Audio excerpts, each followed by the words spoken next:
All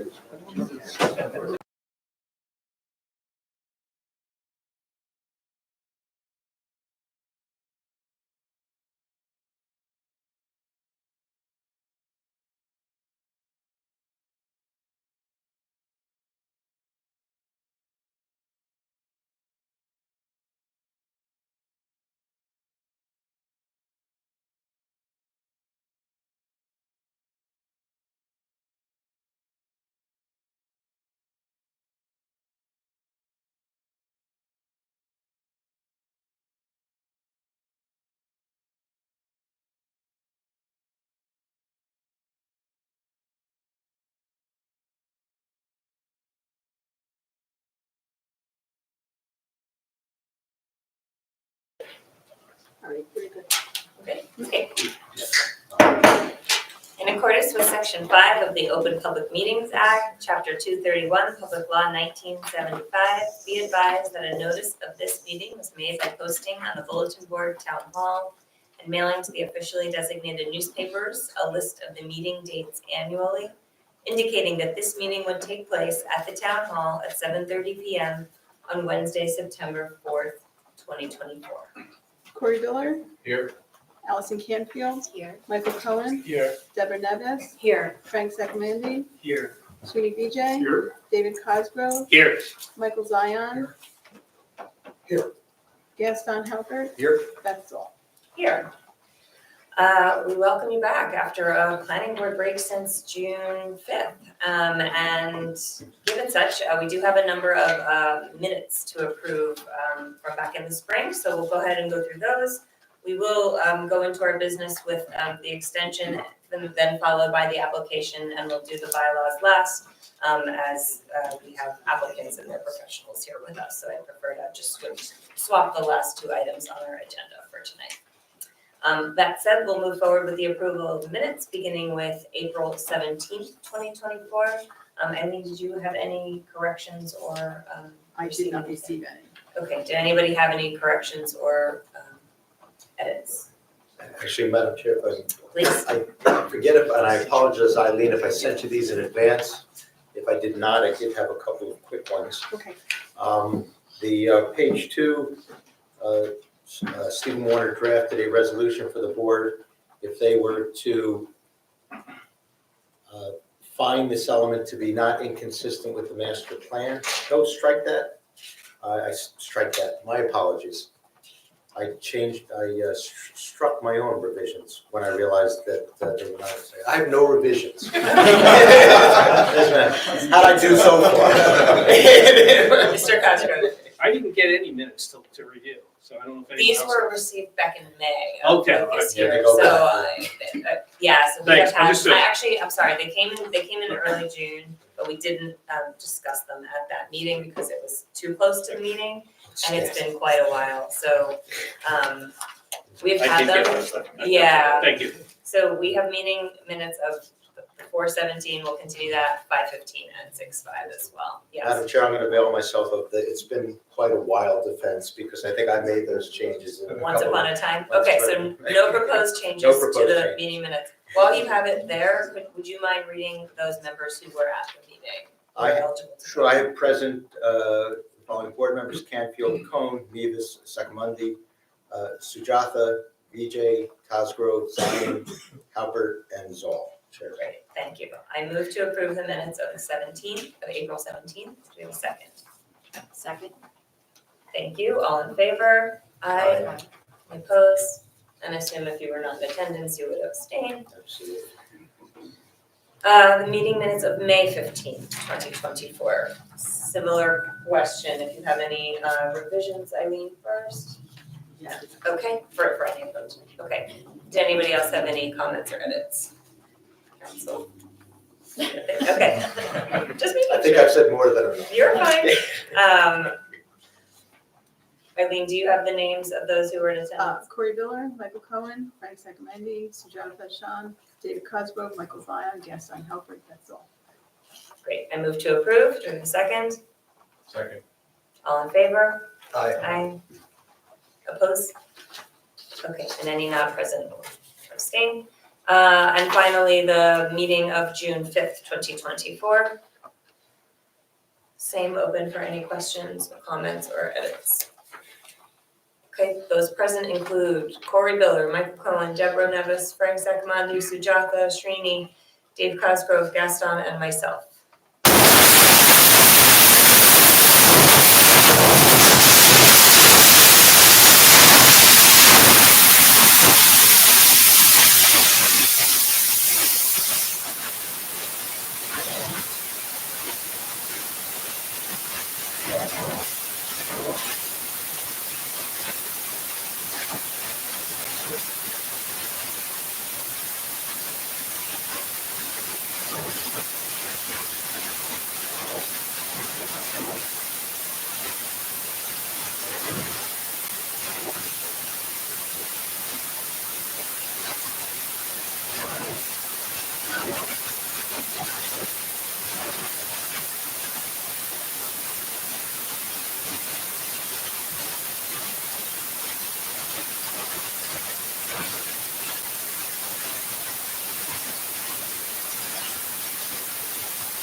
master's degree in architecture from New Jersey Institute of Technology. My license is in good standing in New York and New Jersey, and I've testified in front of numerous boards, including the Millburn Zoning Board and the Historic Commission. I actually have never presented in front of the Planning Board, but I've also testified in numerous other boards in the area. Great, so we're hearing you as an architect tonight? Yes, Okay, thank you. We will accept your thank you. testimony. You're already sworn in. Yes. What I'd like to do is, I believe that you had these sent to you electronically, but if not, I want to hand these out. Please identify what you're handing out. This is renderings of the front facing the driveway, and then the rear facing, I guess from the street would be the left side, the northern part of the building. So we will enter these in to an exhibit number. Exhibit A1 would be perfect. Thank you, Madam Chair. This, I'm sorry, how many pages? This is one page with two renderings on one page. Okay, Exhibit A1.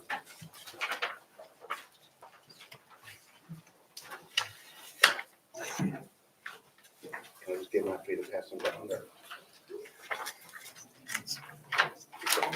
Give you a couple more.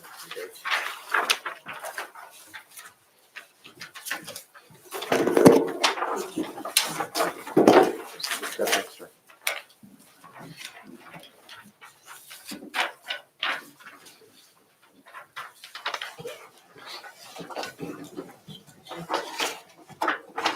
And then call them out at.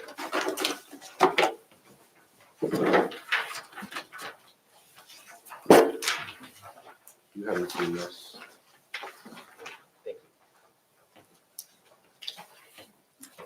Steve, what are you passing out? So there was a question from the planner about how the covered carports intersect the windows. So I have sketches just to show where the roofs intersect the windows. Okay, so this will be exhibit A2. This is A2. This is good. Fantastic, thank you. So when we were hired by Al, we originally were looking at doing a typical attached townhouse like you see, where they have common walls between the buildings. And after studying the property and some of our options, we felt that it was a much better plan to take the units and spread them apart a little bit. And did I not give you enough? Yeah. Sorry. We might have to go every other time. Okay. We'll share. We can share.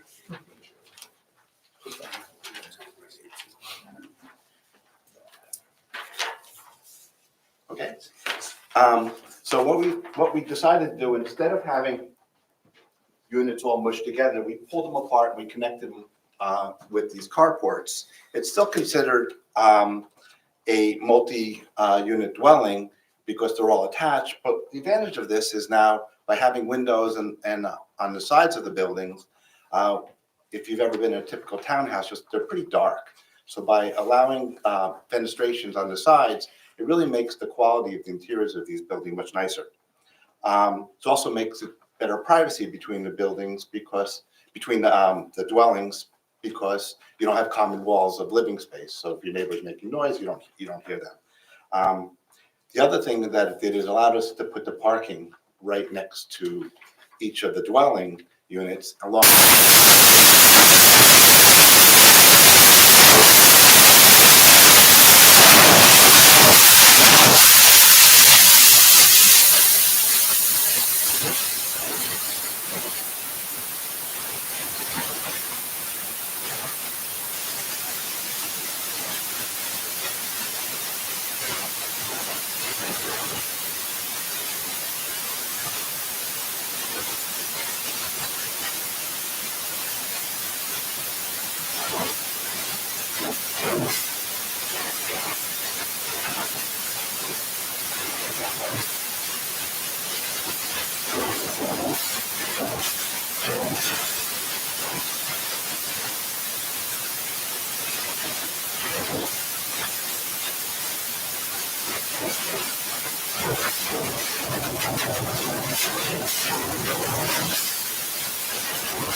On the second floor, you have 3 bedrooms and 2 bathrooms.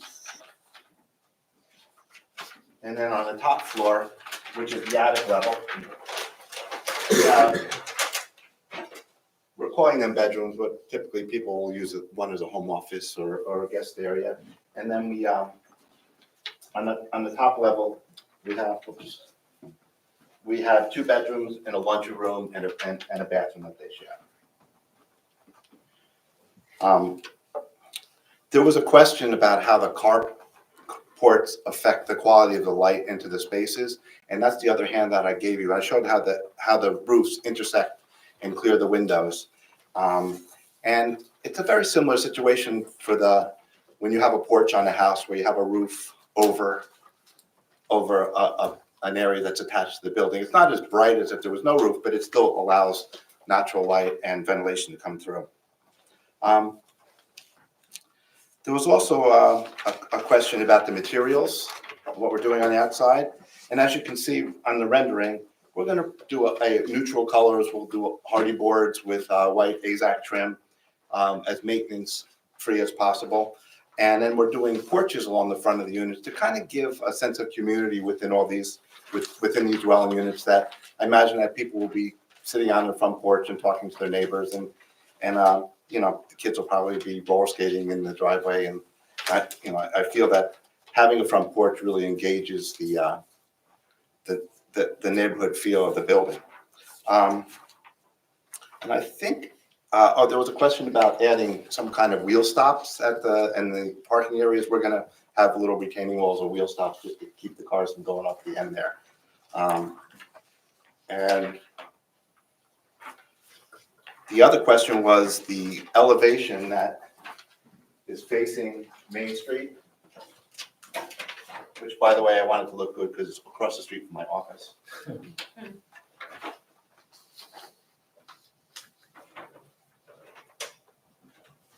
That would be, if you look at A7, you would be looking at the left elevation, and we're going to put some landscaping along the building to soften up the side. And then there's going to be a garden between the building and the street. There's going to be some plantings that I think Rich will talk about. Space between the street and the. Between the street and the building, there'll be some landscaping, and so you're not looking just like at a barren. How many feet between like the sidewalk and the side of the building? 24 feet plus 10 feet. So it's about 34 feet to the street from the building, so we'll have plenty of opportunity to do landscaping.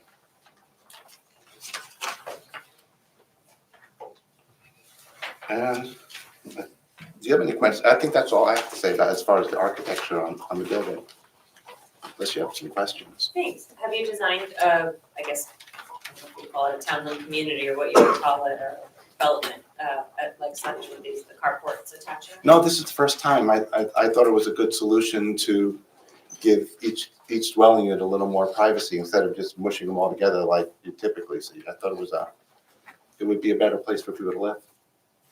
Okay, thanks. Any other architectural questions for this? Yes, Deborah. So I'm just looking at what we're gonna be seeing as we drive by on Main Street. And other than some, landscaping, we're just seeing the side of the building without much variation or interest, it looks like. On this side of the building, well, you're looking at it without any materials on it, but there's going to be clapboards and trim and. But just straight, I mean, there's not gonna be any detail or anything like that on the side elevation from Main Street. If we haven't really completely studied options, but if the board feels that we need to dress it up a little bit, I'm open to, to considering that. Yeah, I mean, it seems like it's pretty bland for having a Main Street facing side. Right. Well, maybe we can extend this roof over along, maybe put a window in the garage, dress it up a little bit, just so you don't have as long a piece of wall, if that will please the board.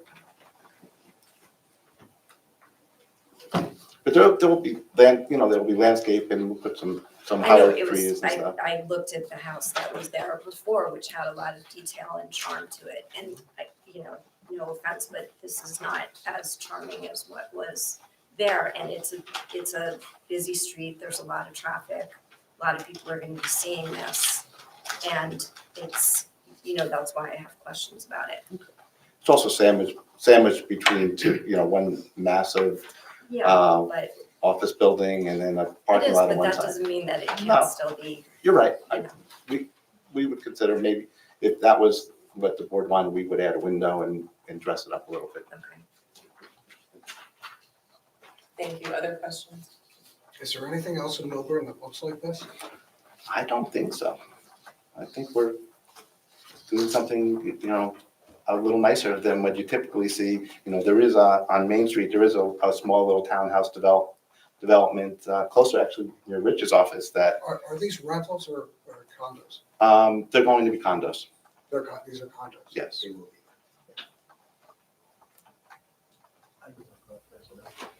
Yeah. Okay. So just for clarification, maybe I'm misunderstanding. So this view, and from what I have read, is this what faces Main Street or no, right? These go like deeper into the property. Right. This view would be from the front right corner of the parking lot, if you Right, understand that. so if you're on Main, and this is the back of this, so do we have a picture of what it would look like? You're going, that's. I mean, a rendering like this, not just that, okay. Right, that's what you were asking about, and I understand that you want to dress it up a little bit, I'm okay with that, add a window and. Would you Which be one? open to shutters or something so it's not just 2 or 3 windows at the street level? At least for that unit? I'd be open to that, as long as the shutters work, some of the windows are pretty close together, so I don't know. Well, even if they're decorative we- shutters, we they're could- just we could dress it something to create, because it is a street wall, and it is Well, you're like okay a with that. gateway and entrance to, our town from the Absolutely. south. Okay. from But- Springfield, so- Also, when people are coming from Springfield, they're going to see that end unit mostly. Exactly, yeah, so that So would. they'll see that view. It's like very rarely will you see that flat view. You can only see kind of more like the rendered That's view. what I'm referencing, on the side windows. And I guess if I understood you, so although you thought it'd be a home office, what is the total number of bedrooms? 5. 5. That's And- a lot of bedrooms, okay. And we meet all the requirements and there's no variances required.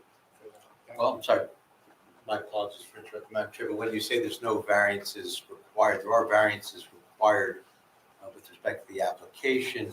There's an existing lot area and lot width deviation, and while it's existing, when you knock down and rebuild, you have a situation, as I always understood it, and we have two planners here, one of which is the board's, that generally that's considered akin to virgin land or vacant land, and you do need the relief again to deviate from a lot width and a lot area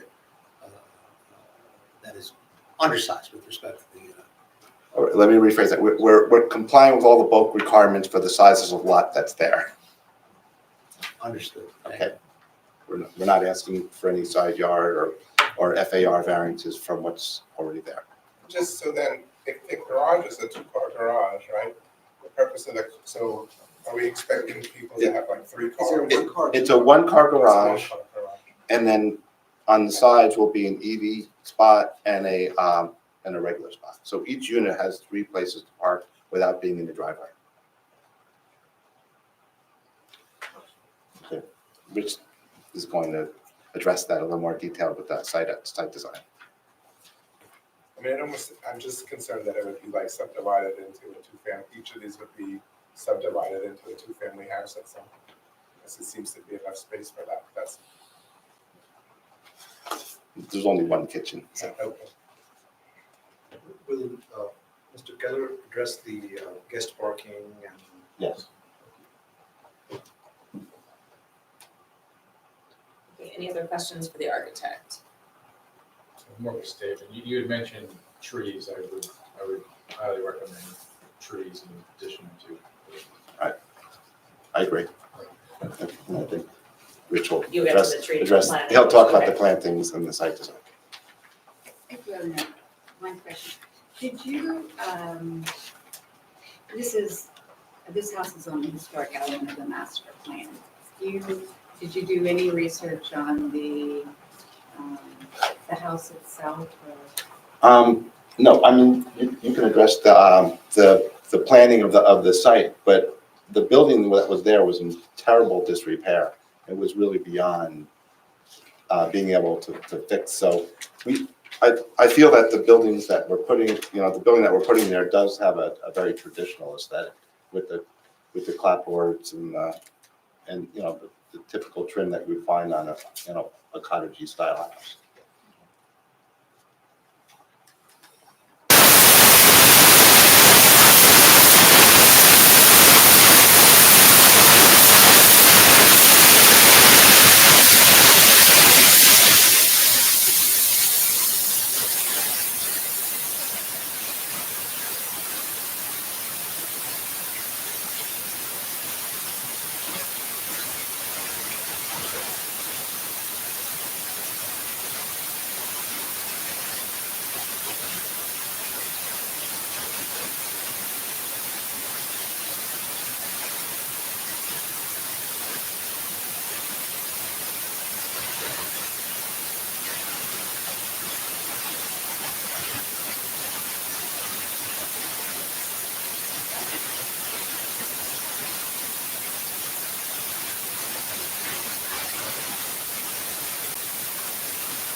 it still does not come onto our property. So even with the hypothetical year 2100 flood elevations, which is what the DEP required us to go to as of last year, this property is not touched by water. It has complete dry access. If it didn't have dry access, we couldn't do multifamily. Because if you can't get an emergency vehicle with some very limited exclusions, if you can't get an emergency vehicle, you can't do multifamily. And so it's one of the first things we looked at when I was the township engineer. We're nowhere near that 100-year flood. The 500-year flood does come to the back of the property, but actually elevation-wise, it doesn't actually come on our property. When we check the actual elevations, it's actually in the driveway of what used to be is now Ellie Zahari. It was actually J.B. Williams Distributors for many years, but it comes to the driveway in Telly Harbor. It does not come up the hill. If you've seen the property, you come to the back and there's a steep drop off into the driveway that goes into the loading docks back at Ellie Zahari. And so at no point in any of those storms has the flood waters ever come to the property. Okay, and then my other question is, what criteria are you using to say that there's negligible environmental impact on the property? Well, it's not different than any other traditional development. I mean, we don't have any rare or endangered species. We don't have any wetlands on the property. It's whatever normal flora and fauna you might see.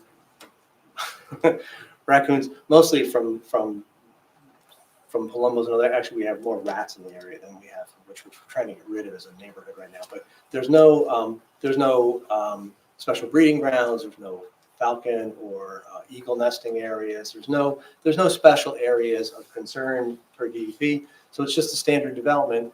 We're adding we had one dwelling unit, we're in 3 dwelling units, that's nominal sewer flows. There's more than adequate capacity. If there wasn't, that would have been raised by your township engineer. So in this section, we have more than adequate sewer capacity. I can't imagine there'd be some temporary disruption during the construction process, but no more than, I'm living on Jefferson right now, and I walk down the street every day, and there's building going on. And so it's really no different than any other normal construction during that construction process, and then it'll just be a developed site just like the rest of it. So it's really nothing out of the ordinary, and no environmentally sensitive areas that are affected. Thank you. Other questions? Okay, I just want to continue with Deborah's comment. So it would be great, though, to have an EIS that states everything that you just said, put it on paper, and I know you're sworn in, but to be able to do even noise, not necessarily from what you're going to be creating, but what is going to be consistent or continuous for the homes, right? If you're putting homes in between a commercial area where you did have a lot of vegetation around, and so now that environment is changing. And I don't know exactly, I'm pretty sure there are no wetlands on it, maybe there are, I don't know. But the ecology, it would be nice to know what ecology we are now going to pave over. We're running out of green space around here. So when we're paving over stuff, it would just be nice to know what we're paving over. But it's an area, I don't disagree on one level. My degree was in environmental engineering. However, I also look at the town has zoned this, the CMO zone has zoned it for multifamily housing with certain coverage restrictions and it's covered allowances and a certain anticipation that you're going to have reduced green space as a result of it. So the master plan deems that that's acceptable. So I'm not sure if we were to quantify that we're losing the site's just under 16,000, so you get 12. So, we're losing however many square feet of natural surface. I'm not sure what quantifying that is that something that would rise to this board's denying an application that's fully conforming with the master plan and zoning ordinance? I mean, because we've already quantified those numbers in terms of the increase in runoff, the increase in impervious, increase in runoff. So they're on our drawings already. So I'm happy to I'm happy to flesh out any environmental conditions, but I work in the area for 30 years. There is always a little background noise from Route 78. I can hear the helicopters.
I think two already came down, so there's another 29 that will come down. I mean, it's a lot of trees, so just in terms of noise, how much do the trees absorb of the noise?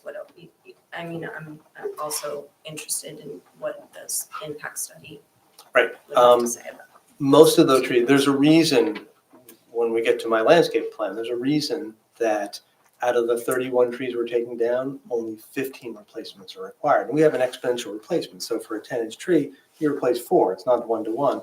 But most of the trees are in extremely bad shape, structurally unsound, poor condition, or species that are dying or will be dead due to disease. So there's a reason that only 15 are required. We're putting back, I think, 76 new replacement trees. And they're not as big or as tall as the trees that were coming down. But again, you have an area is designated for a certain amount of allowable coverage. And we're fully compliant with that. In terms of it's hard to quantify the absorbing qualities of trees. Generally, sound operates in a linear manner. But there is a perception thing with noise where if you can see the source of noise, it's more annoying. People who live up on Roland, they don't ever hear the traffic noise from 24 because it's ambient. I will say that I don't think that having 4 families live along a driveway is going to add significant amount of noise to the neighborhood. You'll get some kids playing in the afternoon, I hope, but that's not a bad thing. And they'll have to deal with some truck noises when trucks back into Ellie Tahari loading docks. But again, that's an existing condition. It's not something that's onerous, and it's not something that would negate the inclusion of this use from the master plan. Yeah, I think I was thinking more about the absorption of sound from 78 rather than the sound of kids playing. Well, we are doing 76 trees, and they will grow. And we have selected trees that are specifically designed to grow in those areas with those retaining walls in those spaces, and they will get larger. Regardless, I mean, there was a horrific accident 10 years ago on Route 78. We heard it from my office. You're going to get some noise, but I don't think it's something that I've never been asked to quantify. I don't know, like we would do sound engineering tests. I don't know how you would determine all that. Additional questions? Okay.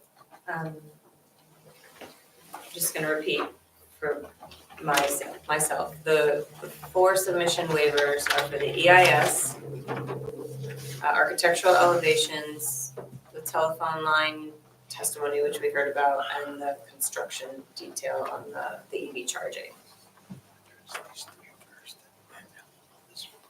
Sure, so why don't we hold on the EIS and go for the latter 3? I didn't realize about the electric charging. Can I just ask one question? What was the design consideration for having it outside versus in the inside garage? In general, well, these are building mounted. So what we're asking for is a waiver on the detail, because normally they're freestanding posts. So, but generally, these are allowed to charge inside.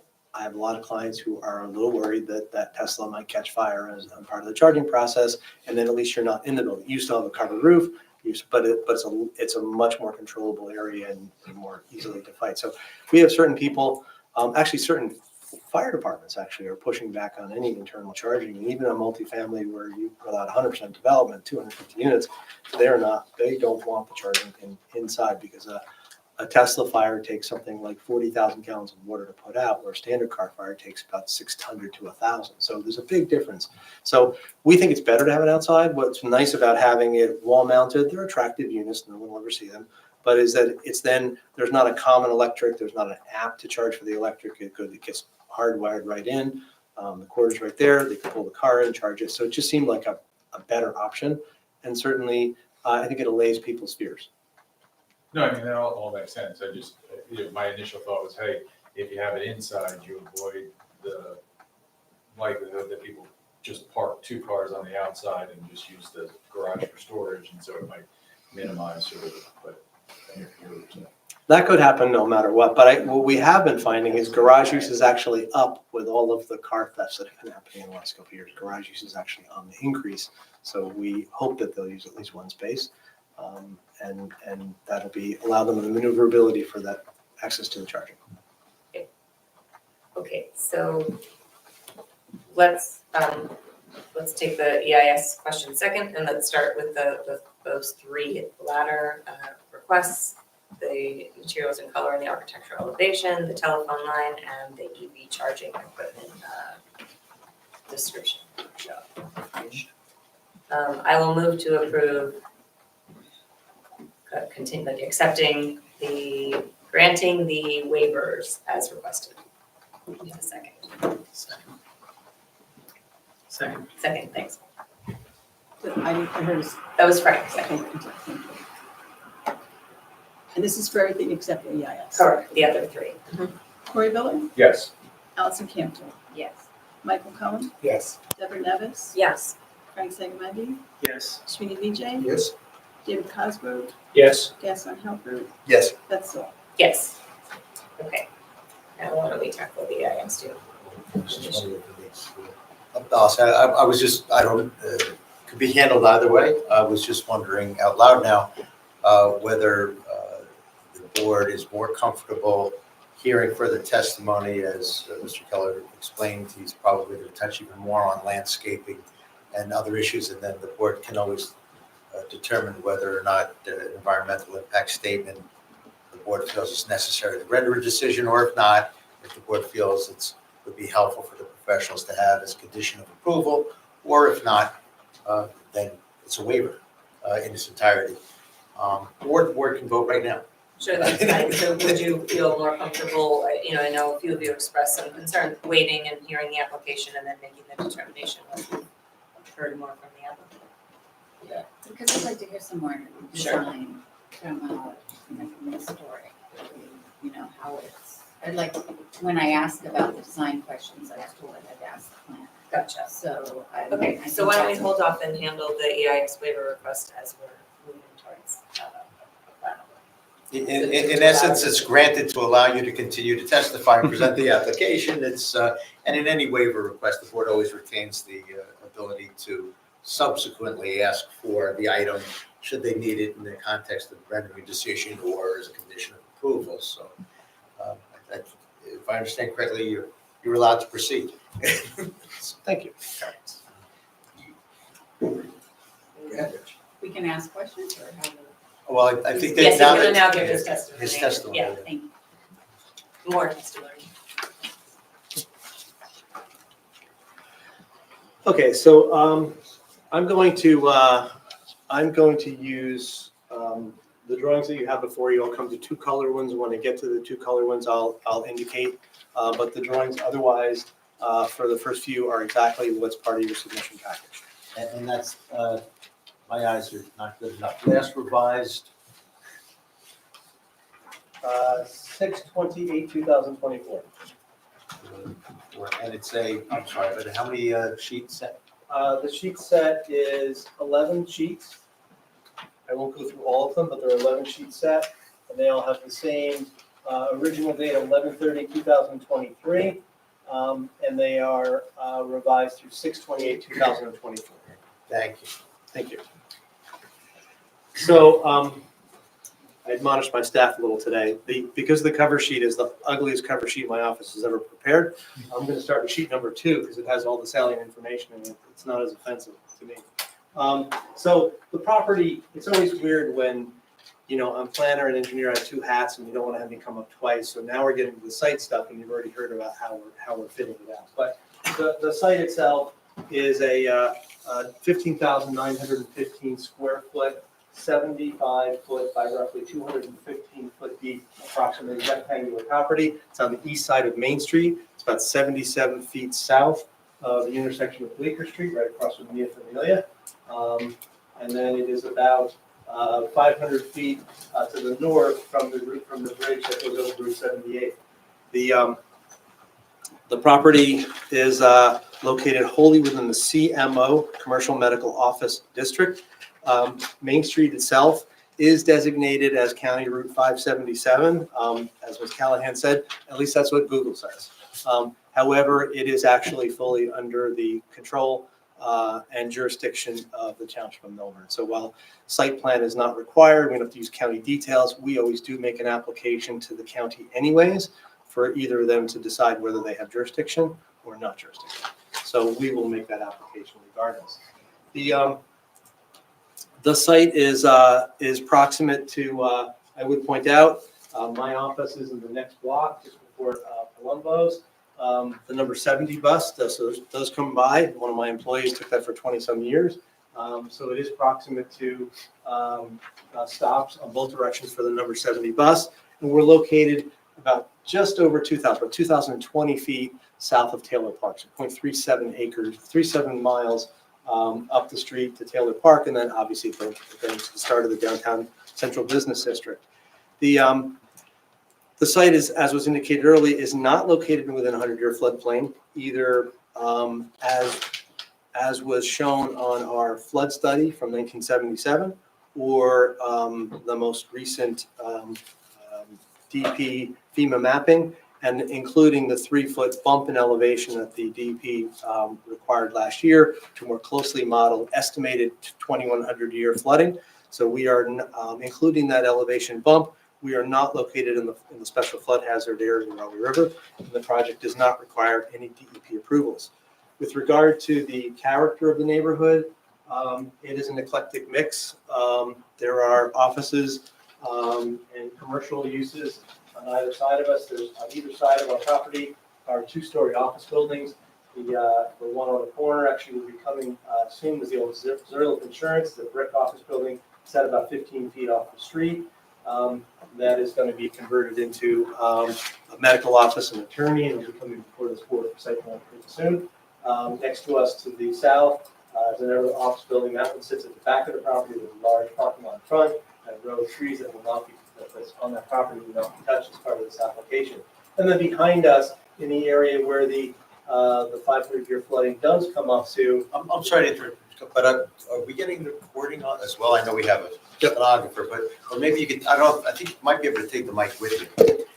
I can do that. Thank you.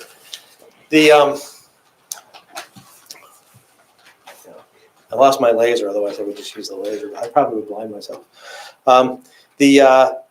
So behind us are industrial uses. The Eli Tahari site, office buildings continue up. The Montessori school across the street are a number. This is an R8 zone, and there are both multifamily apartment buildings as well as single-family dwellings. There are commercial space. The architect's office is across the street. This building right in here, a beauty shop, Mia Familia, who actually they've sold, and they're only going to be there for 2 more weeks, although they say nothing will change, but you should go there because they're great. They fed me and my office for the last 25 years.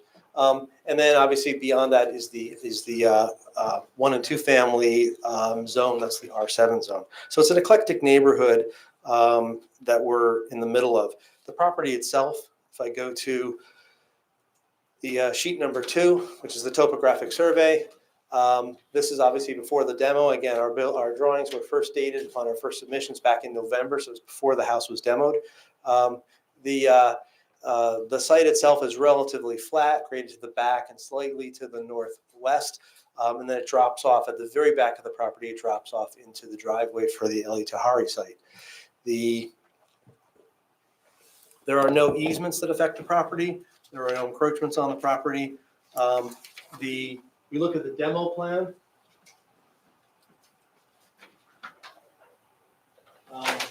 Essentially, we demolished, well, this has actually the demo plan showing the demolition of the buildings as they were up. It also shows the entirety of 31 trees that are coming down, 2 of which were already removed. Either they were dead or dying. They were removed when we did the demo on the house with the permission of the forester. That's the extent of the existing property. As indicated, go back onto our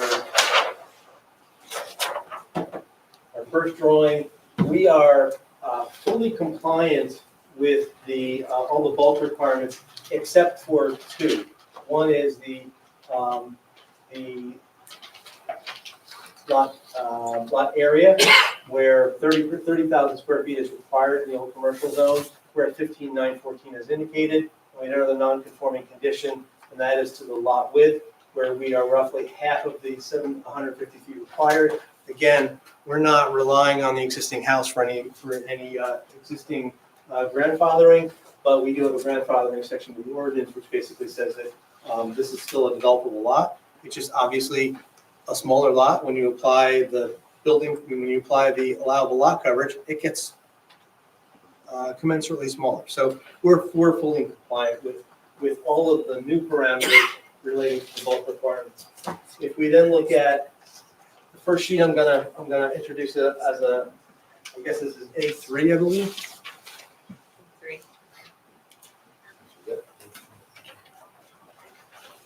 Yeah, it's a colorized version of sheet. Sheet number 5. Thank you. Colorized version of the site plan.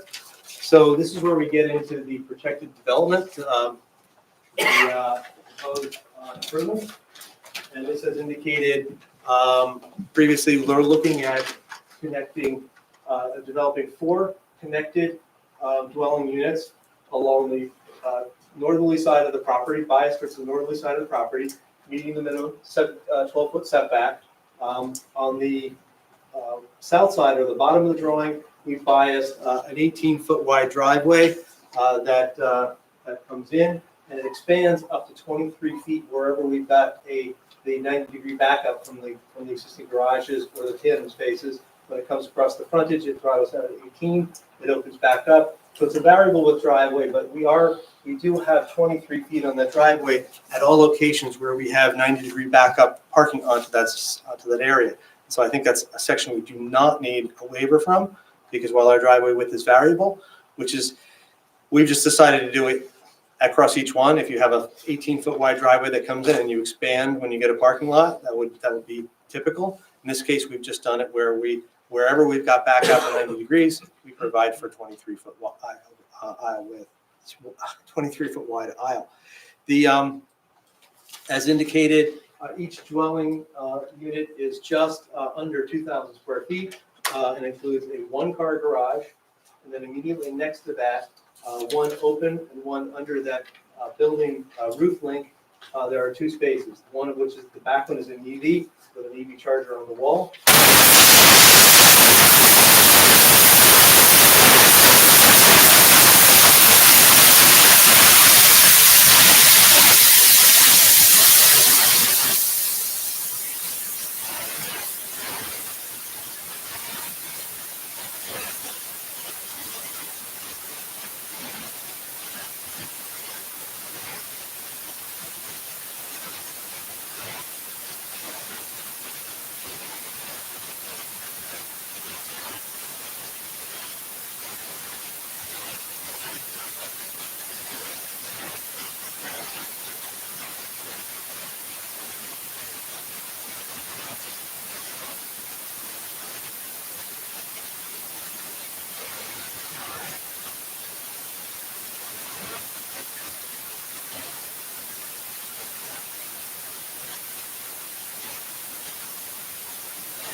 Window at the front of that facade. So there's a number of things we can certainly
Okay, and you think that's gonna absorb?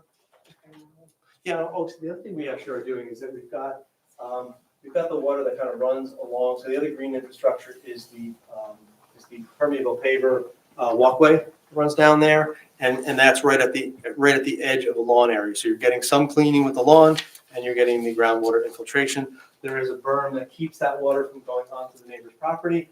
So basically, it'll get absorbed into that permeable pavement. And they make permeable pavement much better than they used to. They do make some of it where you can hold a piece of pavement, 3-inch pavement, you can pour water and it goes right through it. We're not necessarily using something that water allowable, because those tend to be really ugly. But we are using a system that allows for excellent penetration of water through that. So we'll get all of that water that will hit that, we'll get down into that perforated pipe. So we're using two sections of passive, non-structural green Thanks. devices. Question, and you might have mentioned it, how deep is the rain garden? Rain garden's only it's about 1.5 feet at its deepest on the one section. So you come down, each one of these is a contour. So you start with one, you come down another contour. So it's actually about 1.5 feet deep. Yeah, I didn't want it to make it look like a basin. I wanted to make it look as though it's just a gentle lawn that kind of, that melds into a curvilinear wall. I thought that was a more attractive solution. And again, and that allows us, on top of that wall, we have about a 5 to 6 foot area where we can put plants, which will both grow up along that facade and then also go down over that retaining wall down towards the bottom. So you are gonna plant plants there? Yeah. Okay. We're not planting in the basin. And I could, if the board really felt strongly, we can pick some perennials that are water tolerant, get something along there. I actually think that the rolling lawn into a really attractive stone wall is, with the plants on top of it.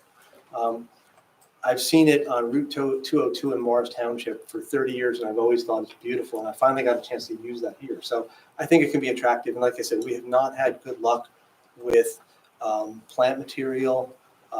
We've designed beautiful. The only one I think we've had really good luck on in terms of a bioretention basin was for the enclave, the old Chanticleer site. Can't see it, but that's a really well done system. But it's a much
We will provide a full profile of the storm section, the storm system in its entirety. And then if we go to, that is sheet 7, we go to sheet 8. This is our landscape plan. And this is where you can see the disposition of plants. We have two honey locusts that sit on either side, so they frame. Those are deciduous trees that are somewhat they're high branch and they're somewhat but they'll grow into a full-grown tree, 20 to 30 feet. They're on either side of the basin, framing the view towards that one side facade. Along in front of that, just above the wall, we have a series of shrubs and bushes that are intended to both grow up along there as well as grow down. To the property to the north, we've got a series of hedges as well as evergreen trees, a number of I think arborvitaes, there's two different species of arborvitaes and some, and also there were some 25 of the Spartan junipers. Those are all planted 7 to 8 feet of planting. So we're getting good planting along that buffer. In the back, we've got trees, and we've selected trees that will grow well in and around that retaining wall, not interfere with the structure of the retaining wall. So we've tried to provide a balance of planting materials throughout. I think as indicated, go to my notes because I'm way off my notes. So 31 trees are being removed. 15 replacements are required because many of them are either undersized or they're exempted by their species or they're already dead. 15 replacements are required. We're providing for 76 trees in total to be provided. I think a total of something like 140 plants altogether, but the ones that matter are really the taller 7 to 8 foot planted trees that would be on the backside. There's an existing row of, I don't think it might be hemlock.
Compliant.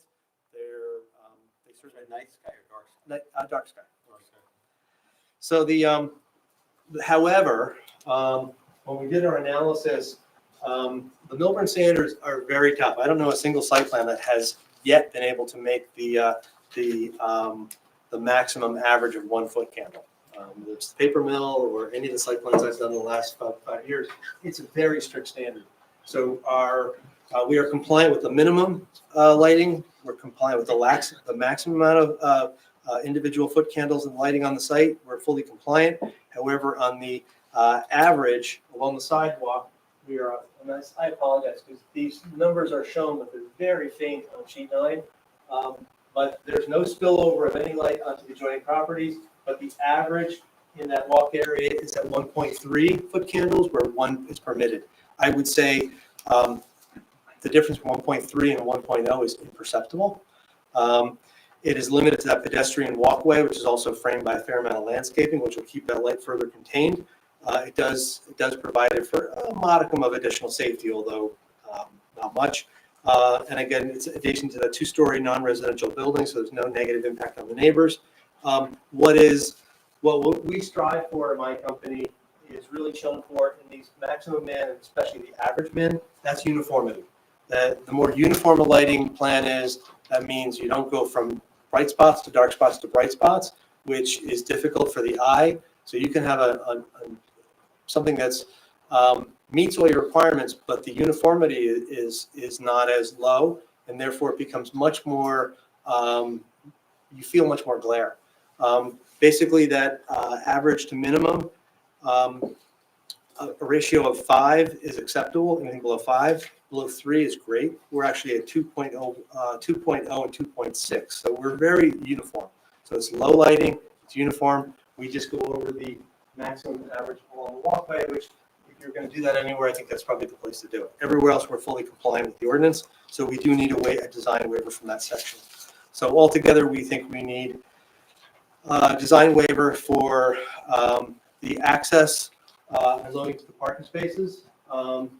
That is the section that's required, and it's interesting if you parse the language.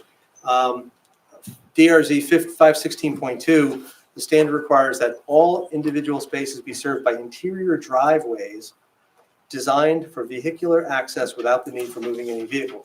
Well, the driveways actually are fully free-flowing. Where you need to move a vehicle is when you pull into the tandem spaces. So whether that's considered part of the driveway or not is a semantic issue, but we're going to say we need a waiver from that. I will say that it is not uncommon. Residential site improvement standards does allow for the parking of a vehicle right outside a garage. And so even though you have to move a car to get the car out of the garage, it's permitted under RSIS. We have actually slightly better condition. There's free flow out of the garage, but we do have a condition where if you're the inner car that's charging and the outer car is parking, they will have to move that car to let you out. It's not atypical to what happens in residential development all around, and especially in front of driveways. We think it's actually a better condition. Obviously, we couldn't park in front of the driveway, but we think it's a better condition. And the standard is it's not a variance. We don't need to show positive and negative criteria. We need to show that it's just impracticable to meet the standard in this particular case. And we think that this is really a better planning alternative. And tandem spaces have become ubiquitous in multifamily housing. We haven't done a multifamily housing project in a while that didn't have internal parking spaces where 20% of them are tandem spaces. So it's not uncommon for someone to get 2 spaces, 3 spaces, or 2 spaces in a unit that's interior parking where 2 of them are tandem. We're just working on a 100-unit complex for Garden Homes in Springfield, and about 15% of those are tandem spaces. So one in front of the other, and they have to move one to let the other one out. So it's become somewhat common in multifamily. I don't think we did that on the Hearth, the old the Wells Fargo building. Don't think we have any tandem there, but it's become rather common in a lot of the multifamily housing projects that we do. Just for clarification, would I be correct that this would be 33% as opposed to 15 or 20% tandem spaces? Yeah. Every third. Yeah. But again, in terms of the number, it's not atypical, and it's not a prescribed amount, by the way. It's up to each time we do a redevelopment plan. They set a number, and it's up to the town. And so we have had higher numbers, we've had lower numbers, but tandem spaces are not uncommon. Madam Chair, you said those were the 2 waivers, and you did not need the driveway width waiver? Yeah, in my opinion, the standard is that a minimum driveway width of 23 feet is required when providing access to a perpendicular space. And in this case, our proposed driveway is between 18 and 23. However, at each point where we have a a car that is parked 90 degrees, we have the full 23 feet. So I don't think we need, I think the driveway varies. It's 18 feet where there's no parking, and where there is parking, it expands to 23. So I don't think we need a waiver from that section. I do have a question though, when you tandem though, it doesn't give you 23, is that correct? No, it does. It does, because the cars are fully parked beyond the level of the garage. So I get two cars between the front face of the garage and the back of the parking. I can fit two cars fully in there. So the second car, the car that's on the outside, will still have a full 23 feet back. Is that taking consideration this is a dead end? I make a wrong turn, I drive in, Well, everything's tandem. how do I- One of the suggestions from the township engineer was that we put a signed private driveway. It is true, we do allow for turnout at the back of these garages. We do not provide for any, there's no cul-de-sac at the end. It's not atypical to my driveway at my office, where if you pull in, get to that, you have to turn around. And it's tight, but you can turn around, you can turn a car around 23 feet, it's just tight. But the anticipation is that, if we post that, as was suggested by the engineer, as private driveway, we will not be getting people who mistakenly drive down. If they have to, certainly, if any one of these spaces is not occupied, they'll be able to turn around very easily. If all of the tandem spaces are occupied, you can still turn a car around in 23 feet. It's just a 6-point turn. But again, we actually did not provide for any guest parking on the site. We're in a section of the town near my office where there is readily available parking on the street. The requirements are 2-hour parking from 7 a.m. to 7 p.m. So after that time, it's also a posted 25-mile speed limit, which I think is funny. But there's plenty of parking on the street for guests or visitors. And that's the same thing. I have a 2-family right next to my office that there's not enough parking in the back for guests to park. So when they have guests over, they park on the street. If they're going to stay overnight, they have to call in the car to the place. What about, delivery trucks and garbage disposal? Garbage we did allow for underneath each of these stoops. There is a space for storage of garbage and recycling, and that would have to be taken out to the street. If it's private hauling, then they could essentially come back and forth. Garbage men come down. There's adequate parking area, so there's certainly adequate area for a garbage truck, refuse truck to move over. The same with, we find that right across the streets, the other apartments, the Amazon trucks generally do not turn into driveways. You can put a giant loading space in the back of this property. You'll never get an Amazon guy to pull in there at all. He's going to park right in the street and walk these packages in. Same with FedEx and UPS. So again, there's adequate area on the street for that to happen on a daily basis, as it happens now with all the businesses and residences that already exist. My tenants next door in the 2-family, they must get three deliveries a day, one from each of the delivery services, sometimes Amazon twice, with packages being thrown on the doorstep. They pull up outside. They'll tend to do 4 or 5 apartments at once, or go across the 4-unit apartment across the street from me, an 8-unit just to the south. They tend to basically hit them all on one spot. I think that's what will happen here. Yeah, I'm just looking at Mr. Cotto's comments, and he says 5-bedroom dwellings, each dwelling is required to provide 3 parking spaces per our MSIS standards. So is having people guest park on the street considered providing 3 parking spaces? We're providing for 2 tandem spaces and 1 garage space. We're providing for 3. Actually, because we're providing charging stations, EV charging stations, we actually get to reduce our requirement by 1. So technically, we're only required to have 11 spaces, and we actually provide 12. Thank you. If I may, am I correct, though, also with respect to the parking calculations, that the bedroom parking requirements by number of bedrooms, number of units, excuse me, does that consider guest parking within the context of that number, or is it separate? RSIS does consider that a certain amount of that spaces will be dedicated for guests. And it's no different here. I mean, it's entirely possible that they could have 3 cars. More often than not, there'll be 2 cars, which does allow for a guest space to take that. So if I've got I'm charging at the EV station, I have a full area for someone to park behind me. If I have guests coming over, I can certainly say, I'll be parked in my garage, you can pull in right behind my car.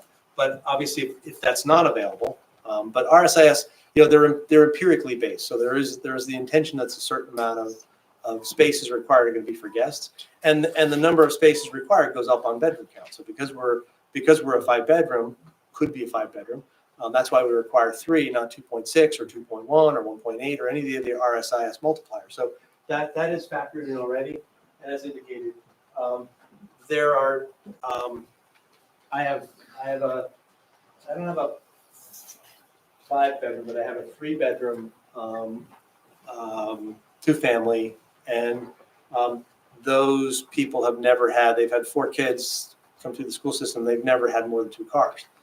So my suspicion is, again, most of the times you're going to have a car in the driveway, a car at the charging station, which would leave one for guests. But if that's not available, then you would tell your guests to just park along the street. You're good until midnight, I think, without having to call it into the police.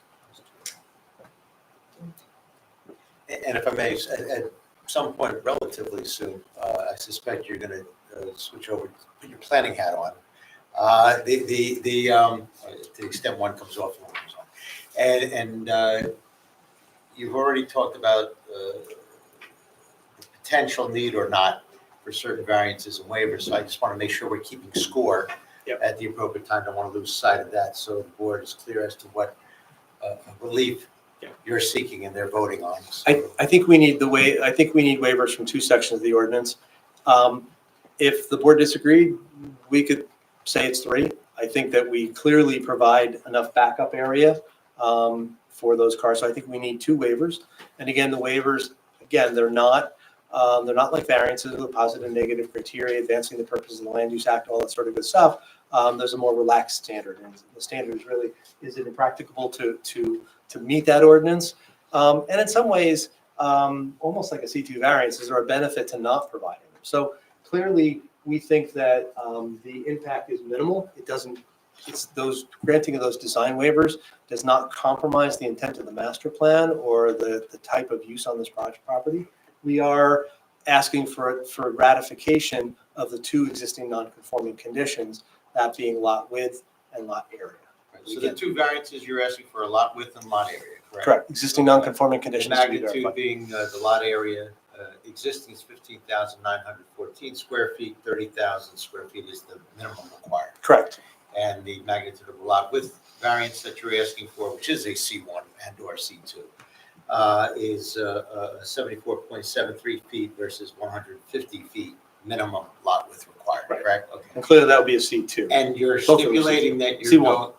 I'm sorry, so that one's a C2. Both the C1. Sorry, both Well, I the was C1. going to say, C1, yeah, Both right, the C1. it exists. And you are going to comply with respect to the rear retaining wall height, no more than 6 feet. correct? Absolutely. Right. Yep. So then there are, and we have our planner, right? Graham, would you concur that those are the 2 variances that? I may do concur. require? I think it's beneficial. Mr. Keller has made allusions to the non-conforming lots and structures section. I think it's just important for the benefit of the board to hear it is section 609.8, subsection B, which states, when the owner can utilize the lot for the uses permitted and comply with all zone requirements other than area and frontage, he may utilize the lot without obtaining a variance. So And just by wanted to provide that. frontage, area, by frontage, you construe that to mean lot width? The lot width, I would say, is really the standard. Okay.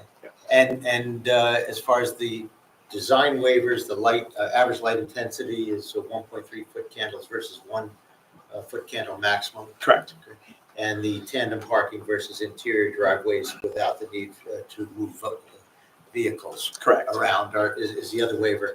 And you're saying the driveway width is not required in your, and I understood your interpretation that where it is a 90-degree or perpendicular.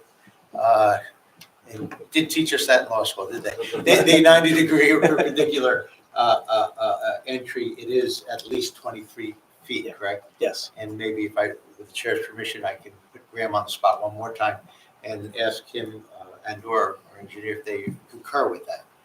I concur with Mr. Keller's assessments. You do? I appreciate the clarifications. Okay, so then, 2 waivers, 2 variances. Correct. Okay. With regard to the lighting that's represented on here seems not precise because there's lighting above the garage but no light posts indicated. That may be, these architects, they don't want anything to get in the way of their building, do they? Let me just, I haven't seen it. These are not close, these are expenses. Oh, okay. That is correct, if they're not shown on the architecture rendering. So But they are clearly on my site plan. Are the light posts going to replace the lights over the garage, or does your lighting account for both the posts and the lighting of the garage? I don't know whether the building code requires those lights, those task lights to be, I know they require lights over the doors, I'm not sure if they're required. Do we require to have them? As long as you have something that's switchable outside that'll light illuminate that area. Okay, so I think that the tall fixtures would do the job of those. Whether there would have to be a small light on the side of the garage to meet code, there could be a small incandescent bulb. I don't make incandescent bulbs anymore, but there might be a small bulb on the side of the garage that's required by code, but we would not normally count that in our lighting standards. But also, the area where we were over was on the back, not on the side.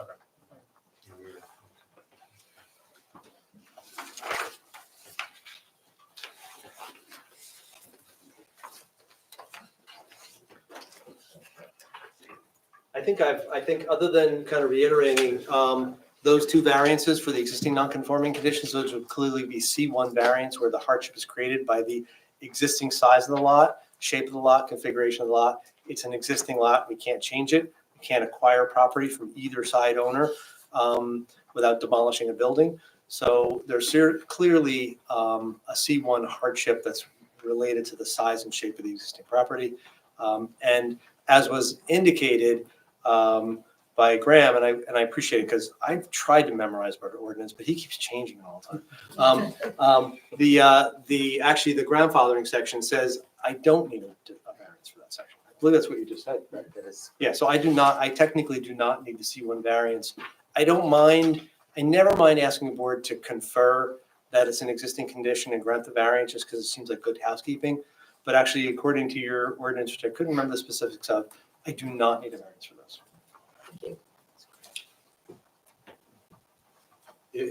Board members, I just want a couple of things, want to make sure we've covered all our reports. And then I also have a follow-up question, but certainly we have a no concern September 2nd report from our police department. And we have a fire marshal's report August 23rd, which I always start to say the word I'll assume, and then I stop myself and say I won't assume. So is the applicant going to stipulate to the conditions, and there's one recommendation made by the fire marshal in the August 23rd report. Mr. Warner, you heard this, you're talking about the conditions 1 through 4? Conditions 1 through 4, and there's a recommendation at the top with respect to, well, I should say a strong urge, the installation of residential fire sprinklers throughout all single and multifamily dwellings. That we would not be providing. Fire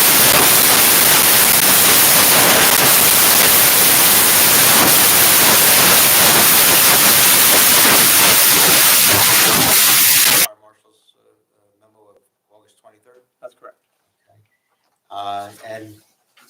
And I don't want to steal the thunder from our engineer or our planners, so I guess it would be better for them to say whether or not everything's been covered, but I'm certainly going to assume everything's stipulated to in their reports unless I'm told otherwise. I believe And that's all assuming it's an approval. I can We don't certainly. condition denials. I think we've either provided the testimony requested or anything that needs to be provided as a backup in Ms. Callahan's memorandum of September 3rd.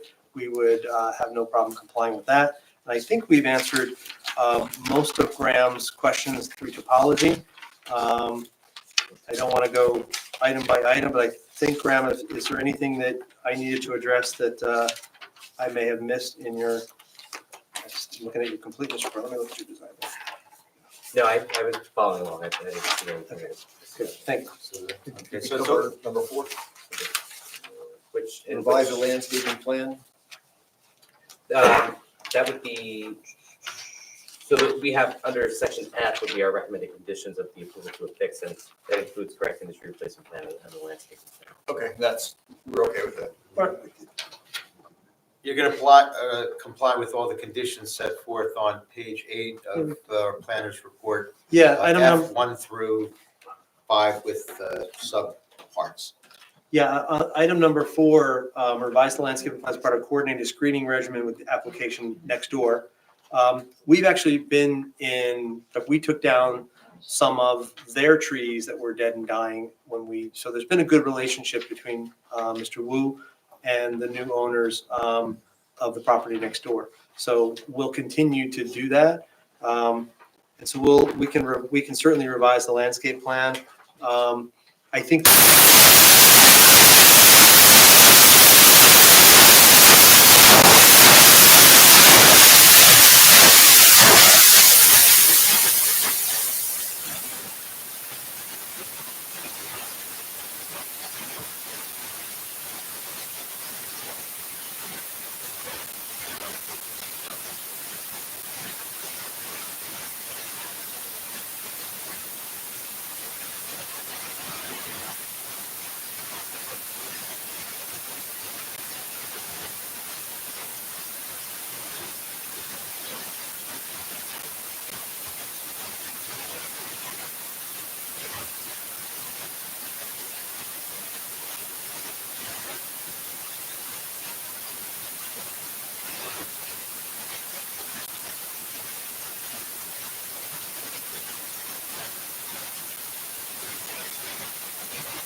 maintenance and your other maintenance, whether, and it may be that all the roofs are part of one common homeowner association.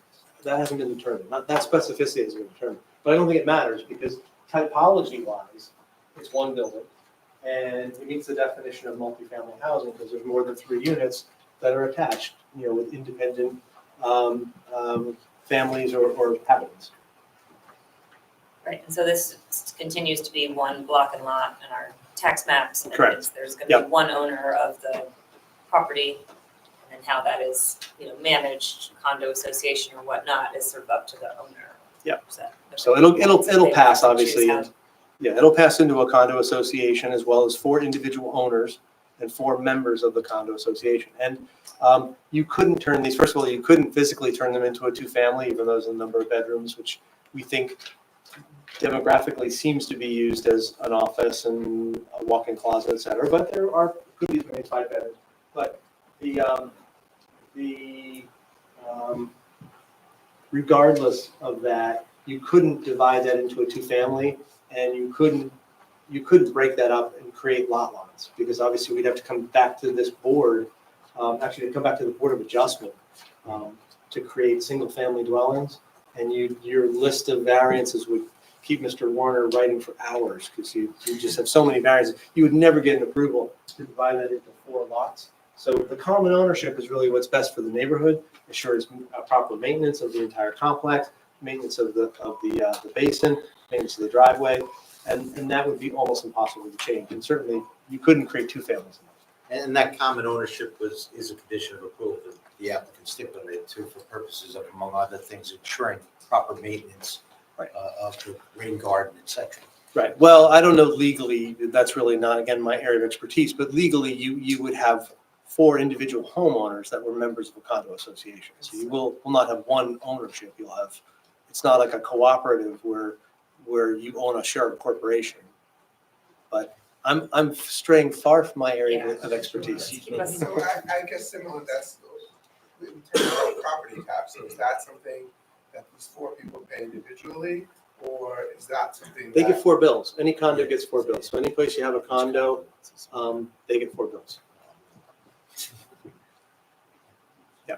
So I'd just like to ask a question. Again, I wouldn't be doing my job with, again, I'll ask if you knew that this property had been on the element of the master plan since 1991 and identified as a historic landmark since 1980. I am aware of it. I think one of the few people that was aware that we had that inventory of the old master plan. So I think a lot of people forgot about that. It's certainly not in a historic zone, unfortunately. And there was nothing in place to stop the owner from demolishing the structure. And there was an assessment as to whether that could be renovated, and it could be a difference of opinion as to whether the architect has provided testimony that it was in such a state of disrepair that it could not be salvaged or incorporated into the design. And unfortunately, not being in an historic district or not being any kind of historic landmark, the applicant had the ability to demo, and they did. So I understand, and I'm always sorry when we lose a historic home. I didn't demo it, but I am part of the project. But I am aware of that, but I was not involved in that level of decision making. I will say there are times when there was one of the oldest houses in town used to be across from my office. It was a small little 1-family house. And when we invited the HPC over back 30 years ago to look at it, they said, this was a tenement when it was built, and it's falling apart. There was actually a woman living on dirt floors, 2-inch thick walls with horsehair and newspaper insulation. And it had some nice detail on the outside, and it was certainly old, but there's a point at which they become a great part of the history of the town, but they're no longer additive to the streetscape. And I think that old house was attractive. I looked at it all the time when I walked by it. It's unfortunate it couldn't be saved in the estimate of the architect and the applicant.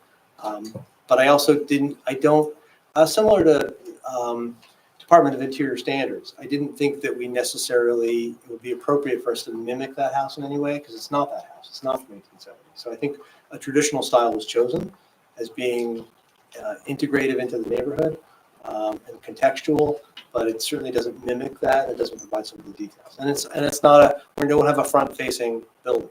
We have a side-facing building, which is common for this typology, which is a typology that's permitted in the zone. Thank you. Madam Chair, I feel like it's my duty. I wasn't really given an opportunity to do a report for this board, but if allowed, I took the last 2 days to try to gather as much information that I could about this property, and I'd like to share it if The property that was demolished, or the property is the lot and lot.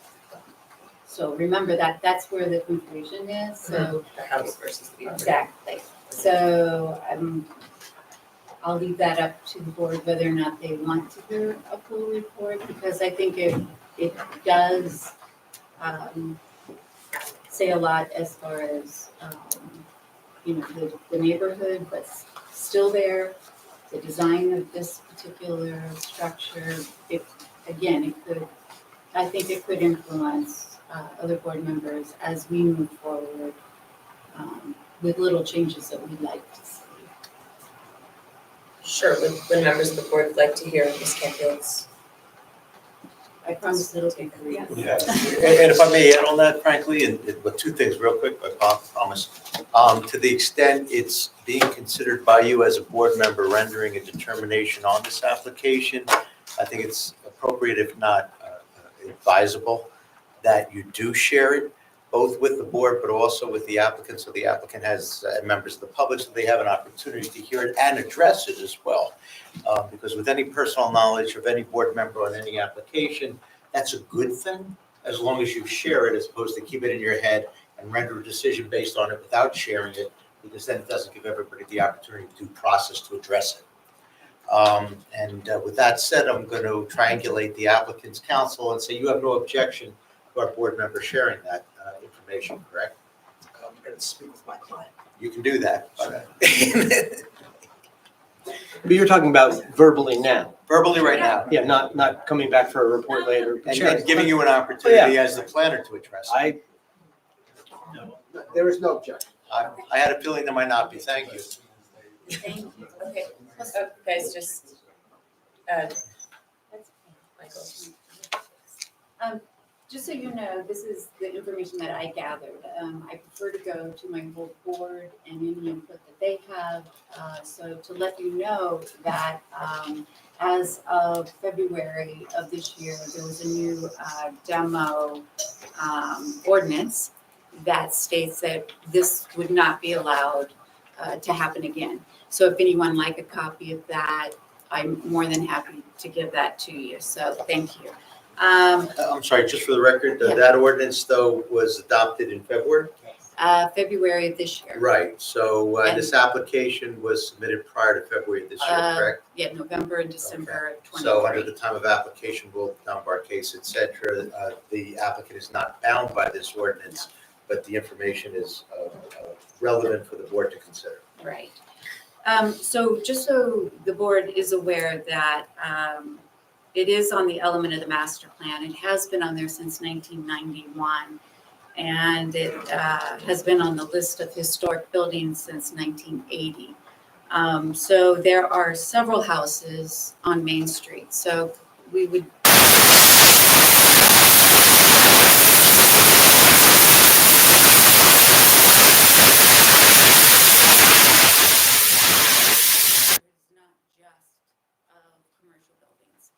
So we have 307, 318, 253, 215, and of course we have St. Stephen's. So all of these are on Main Street. Also, if you have some time, I really would like you to take a look at the Millburn book.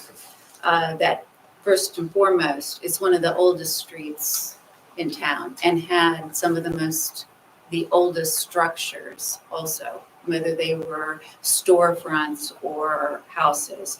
So we're talking about a period between 1800 and 1830 where this house fell. It was listed as 1975, but that's not correct from what I could tell.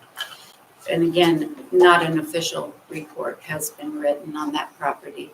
So, again, I just wanted to make everyone else aware as we move forward, the character of this house, and certainly if you'd like a picture of what it looked like prior to, I can get that for you too. I will have to say that since I really don't have any real historic jurisdiction over this property, I would like to invite the applicants to take under advisory that, again, we're still talking about a very historic area. And that's how we start to lose a district or a landmark. Still historic buildings. And that Main Street is even more historic than our own Millburn Avenue as far as the age of the structures that are still existing. So I pulled up an old map, and I am not an environmentalist, but then maybe this is a question that can be answered. But the Phoenix Paper Mill Playhouse sat directly behind this structure. So again, runoff and all that, I think we should be aware. It basically comes down. I can show you a map that it runs Taylor and then into the back of, this lot. So I wanted to make you aware of that. And if you would like a copy of this, I'm more than happy to give that to you too. This map is a 1859 map from Millburn. So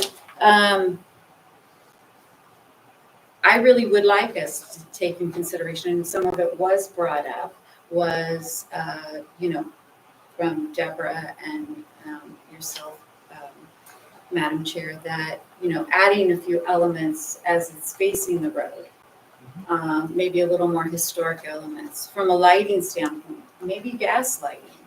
Maybe that's the way to go. Or if there are lamps in the area, street lamps or historic lamps, shutters. One other thing I'd like to add is, if you were standing in front of the Historic Commission, we would ask, divided light for the windows, because that's what you would have seen. And if you look at a picture of the structure that was there, we're not asking true divided light. I know that's a whole different piece.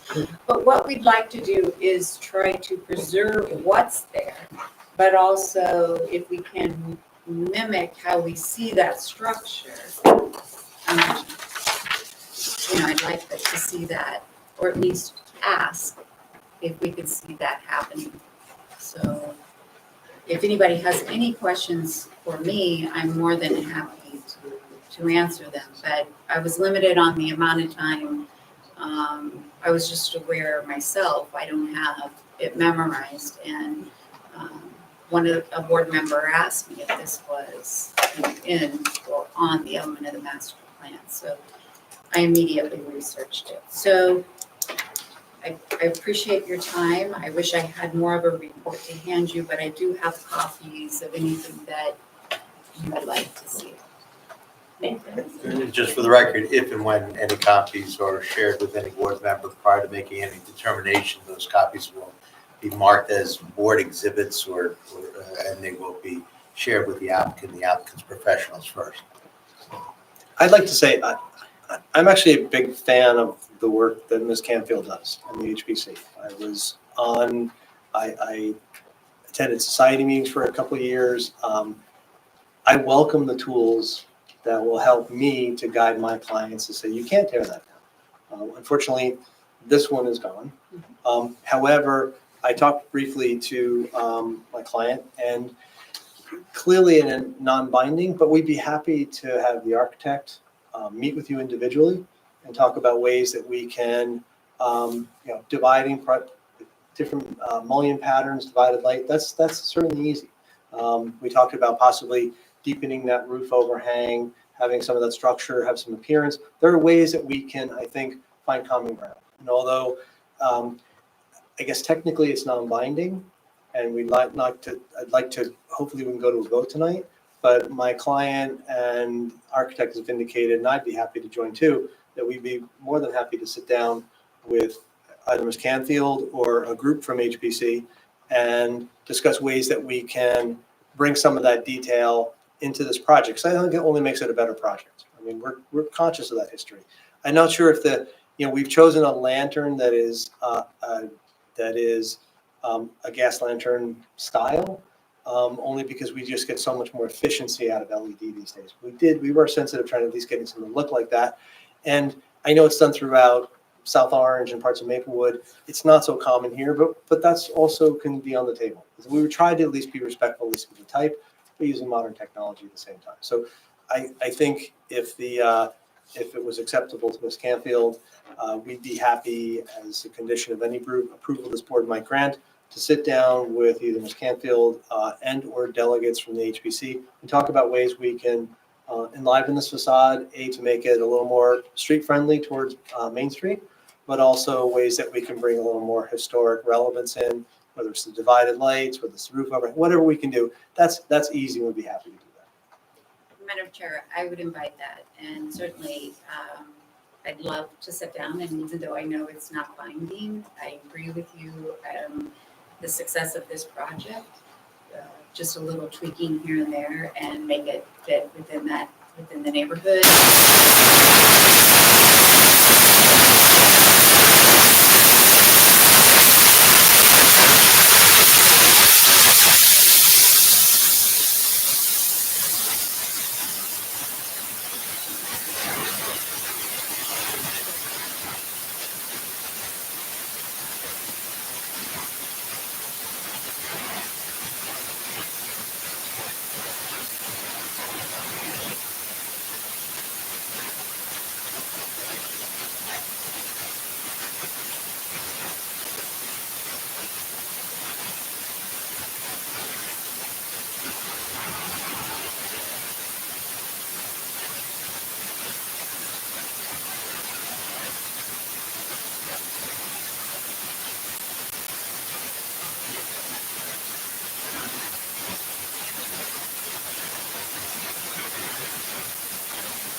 wasn't that they were pulling a fast one on anybody. There just wasn't the protections that we need to be in place, and hopefully as of this February, will be in place as we move forward. Madam President, there was additional rebuttal testimony just provided. I don't know if we have any other members of the public who wish to make a public comment, but regardless, I think Mr. Keller's offer should be accepted, and the architect, Mr. Hochstein, if he so desires, should be remain sworn and should testify with respect to what would not be hearsay evidence if he had any communications with DCA. Also, members of the public should be given another opportunity to ask any questions relevant to the additional testimony, as well as the board members and board professionals, and then further public comment should they so desire. Thanks. Just some suggestions. I appreciate I it. see somebody seems to have taken me up on one of them already. I will tell you, I You had, remain under oath. yes, thank you. I had, there is a phone number you call at the DCA, and you can ask them questions about interpretations.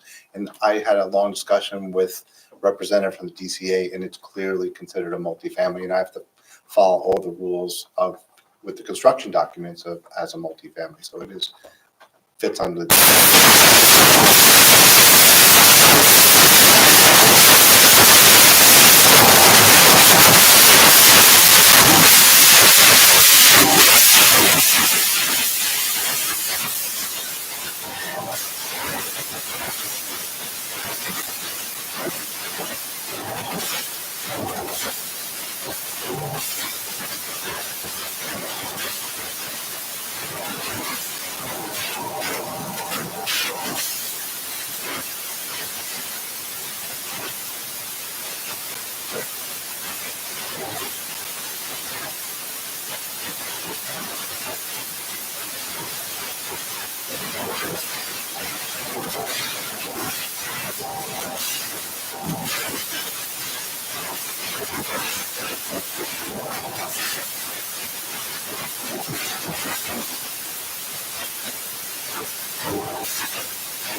we'll begin our discussion on the bylaws.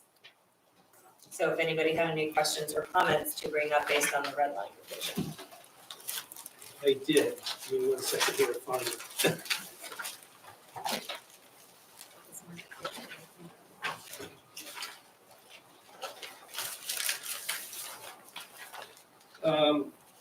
Page rule 1.1, I guess.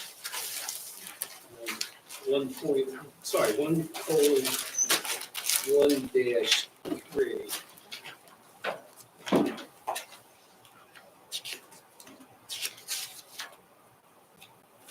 And it's a comment that really that Gaston had, right? And the comment is we're taking up, most of the applications that we get, my understanding is they come in electronically.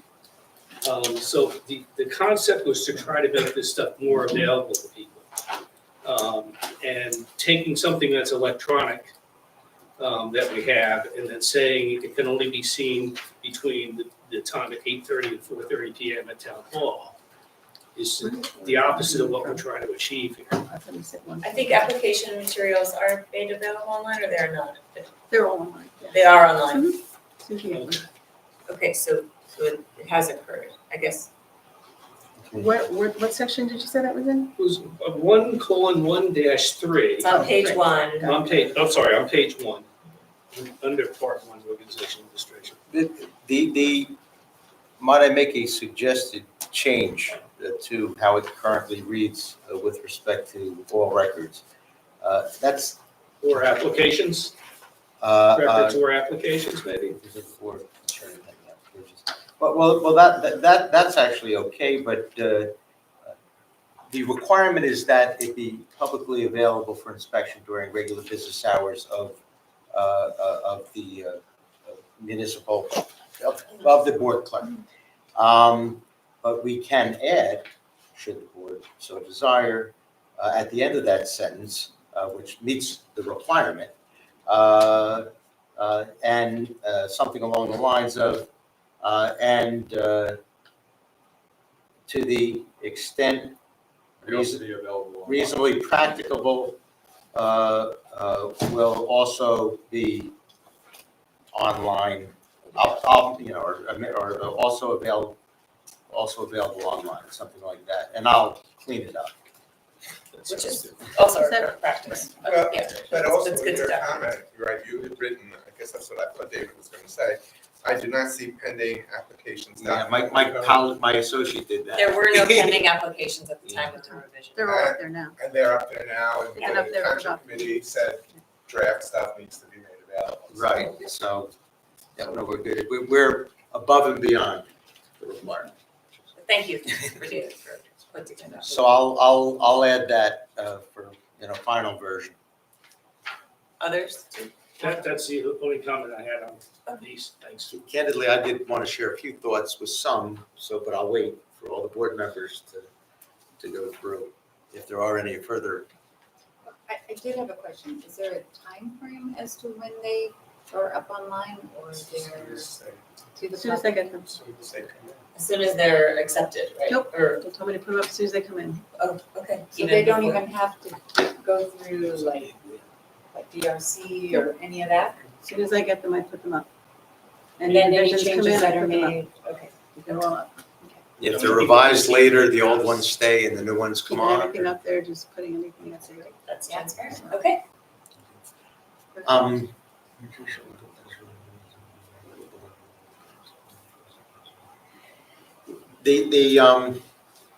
There's a couple of provisions where I just.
exists elsewhere.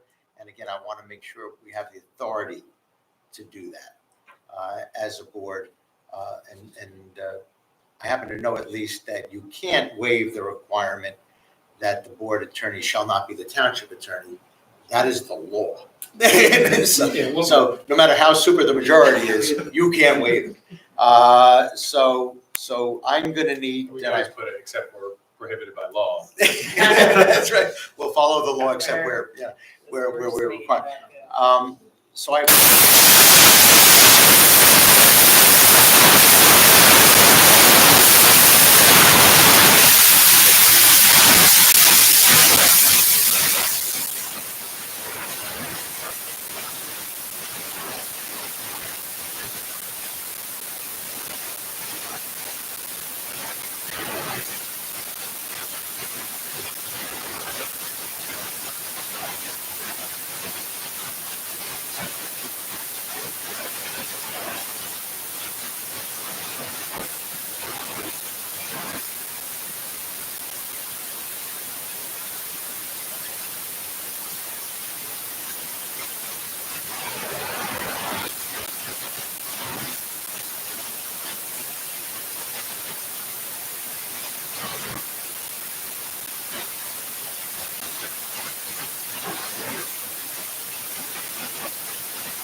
before this, the very last sentence, I added a sentence, the member should make such certification in writing either before the next hearing date on the matter or as soon thereafter as is reasonably practicable.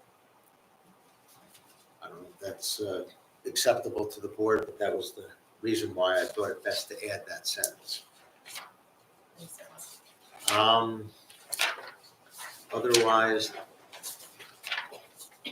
I not only thought everything was a good suggestion, but I was comfortable without having to dig deeply that everything else was legal.